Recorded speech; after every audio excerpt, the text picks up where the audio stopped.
Thanks very much, Hazel. I will say I am absolutely thrilled to be here. I do try to get around and meet customers in all parts of the world where we have customers. This is my first time in Dubai, and it is an amazing place, and I will definitely be back. And I want to thank Biz Group and all of you for coming today. So I'm going to tell you a couple of stories just before we get into the careers and learning piece. First of all, as Matt alluded to at the beginning, it really was the case that when I was engaged with the very original founders of Axonify, who had accidentally conceived of this idea, what grabbed me about it and caused me to not go to work at Google was the idea that I recognized as a learner that corporate learning generally was quite broken. And I had just been through, when I sold PostRank to Google, I had to go through I had to work for them for a month. And that was just to help transition the team. And I had to go through, in that month, all kinds of Google training. And what the training was very traditional LMS, video-based training. And that was actually my first experience with hour-long videos that I had to slog through. And then, of course, you're doing this to get through them as quickly as possible. And then, because you're sort of half ear in, half ear out, guessing at some of the answers at the end, and just using judgment to try to get the right answers. And so that confirmed for me that the choice to try to disrupt what was going on in corporate learning was in fact the right one, and really creating an experience for an employee that was fast, fun, very effective in terms of the underlying brain science piece, and measurable for the business. And so that's resulted in where we are today, and as you'll hear throughout the day, lots and lots of data to prove the efficacy of what we're doing. And so from a careers and learning standpoint, I also, by the way, met Hazel, as she mentioned, at ATD. And she was sitting beside, in this large room of people, one of our employees. And I was standing talking with our brain scientist that we use for the algorithm, and giving a presentation on brain science. And Hazel turned to Dave Jeffrey and said, "What is the name of this company? Did you catch the name of the company?" And not knowing. Not knowing it was Dave. And so anyway, that's how we got connected, and one of those happenstance things that was quite lovely. So, careers and learning. I had an experience actually at PostRank, where my last company, where I had a brand new employee. He had been on board for 6 months, and he came to me around December, and he booked a meeting, and he said, I have something important to talk about. And he was 27 years old, and what he wanted to talk about was the fact that he'd been around for 6 months, he felt he'd accomplished a lot, and he needed a $40,000 salary increase. We were paying him $60,000 a year, and he felt that he needed a $40,000 salary increase and recognition for what he'd contributed over the previous 6 months. And so it was an experience I remember because, quite honestly, I was speechless for 15 seconds, which is a long time. While, in my brain I was processing what? I'm not sure how to respond to this.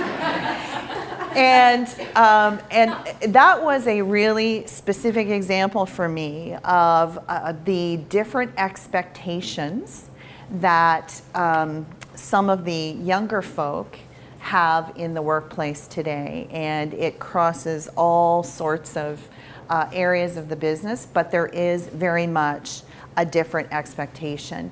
And part of that has been technology. Technology has really changed in many ways the employee and the employer relationship. And so no longer are we in the world from a career progression perspective. This is what used to happen. Everybody would come into work, you would apply effort, and you had an expectation of going from A to B, and it was very linear. That's what we all did. That's what I did in growing my career. Just come in on the ground floor, work really hard, understand what that one thing was that I needed to achieve next in terms of title or responsibility, and just focused my effort on working hard and hopefully getting that. And in fact, I should have had an A going up to B rather than across to B. It was just a very linear experience, controlled largely by my boss and what he would allow me to do and have and see and participate in. So this has just been the way it is. And it's been over the last, I'm going to say 5 to 7 years, that what we now see is this. Employees come in having an expectation of a very fluid, diverse career path. No longer is it that step by step by step thing largely. They actually kind of look at work as an adventure. It's this adventure that I get to have, and there's an expectation that they are in control of what they can do and be and have in the organization. That's just the way the world has evolved. And so no longer is it that, well, I've just got to work at this job for 2 years and get the next one, and then work at that for 2 years and get the next one. They have this expectation of many different things. So what do they expect today? They expect a lot of choice in their careers. I could perhaps go down this path in the organization or that path in the organization and have a variety of things available to me based on what I like. Not necessarily what I'm suited for or have the background for, but kind of what I like, what I want to do. And a very, in their minds, specific time to get there, which is often rapid. And people's expectations about movement now, it's no longer the case. You stay in the same job for 10 or 20 years. People have, in fact, I read a statistic that by the age of 45 now, most people will have 11 jobs, 11 different jobs. Interestingly, I think I'm one of the minority for my age. I've had 10 jobs in my career, 10 since I was a teenager. And so that is very much the way of the world now. They're looking for the employer to give them all the support that they require in order to succeed. So it's the what are you doing for me, a little bit more so than what I can do for you. And it's a bit of a mindset shift for companies to understand this dynamic. Personalization, again, what's good for me? What do I need? What are you going to offer me that's specific to me that is going to help me be a better person or better employee? The ability to go at their own pace. This gets away from what we traditionally do, which is schedule you to get learning at a specific time. A lot of people sign up for MOOCs, so massive open online courses, and go online and just train and learn and do things like that. They want the employer to give them similar opportunities, and they want those opportunities to be continuous, not just at a point in time when it's kind of good for the company. They want those opportunities to continue to grow all the time. And that's just not the millennial, what we call the millennial generation, it's all of us. Yeah, I can say that I look for, we always want to continue to learn. It's an interesting thing about the human condition. We all typically want to learn and get better and do better and be more and have more. And it is the case that technology's enabled us to do that. So it isn't just one generation. In fact, it's migrated to all of us. The other thing that employees want their learning and careers to be is incredibly engaging and interesting and fun, and those learning opportunities to be woven into the workday. They don't want them just when it's good for the company, as I mentioned a moment ago. Fortunately, technology exists anywhere, anytime to allow employees to do that. And so to move through their careers by getting access to information in a whole bunch of different ways.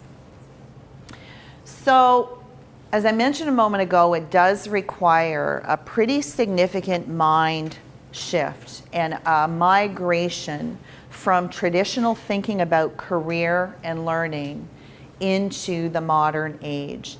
And part of that is we all want to get the best out of our people for the time that we have them. If they're going to change jobs frequently through their careers, we want to actually squeeze the absolute best out of them that we can while we have them. And the way to do that is to think about addressing their needs in the most modern way. So this is just by way of summary, a summary slide. This is out of the Bersin report. And so you can see some of the data here, some of which I mentioned. So length of career now is actually people are in the workplace longer than ever before. And it's interesting, there are actually, I give a talk too sometimes on generations in the workplace and the career path of people. It's quite long. So it's no longer that, you know, in some cases people stop working when they're, you know, in their 50s. Sometimes it used to be in North America, we had this thing called Freedom 55, it was called.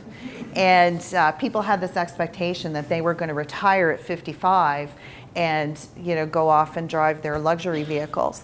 And no longer. You are seeing people in the workplace significantly longer.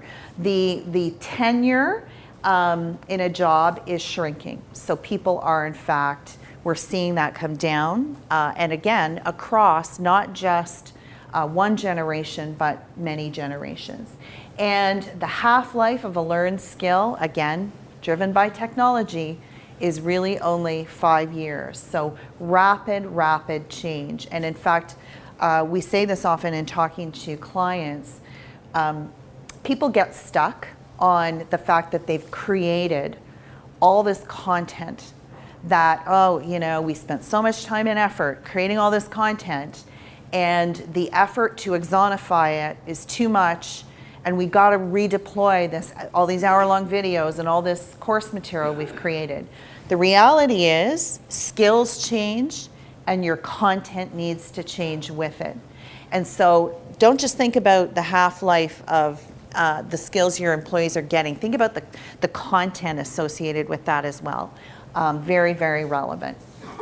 So, as I mentioned in a previous slide, organizations just need to think about it differently and need to think about this idea of continuous learning that never stops and that is going to support your employees in their career expectations. So with that, back to Hazel. Thanks, Carol.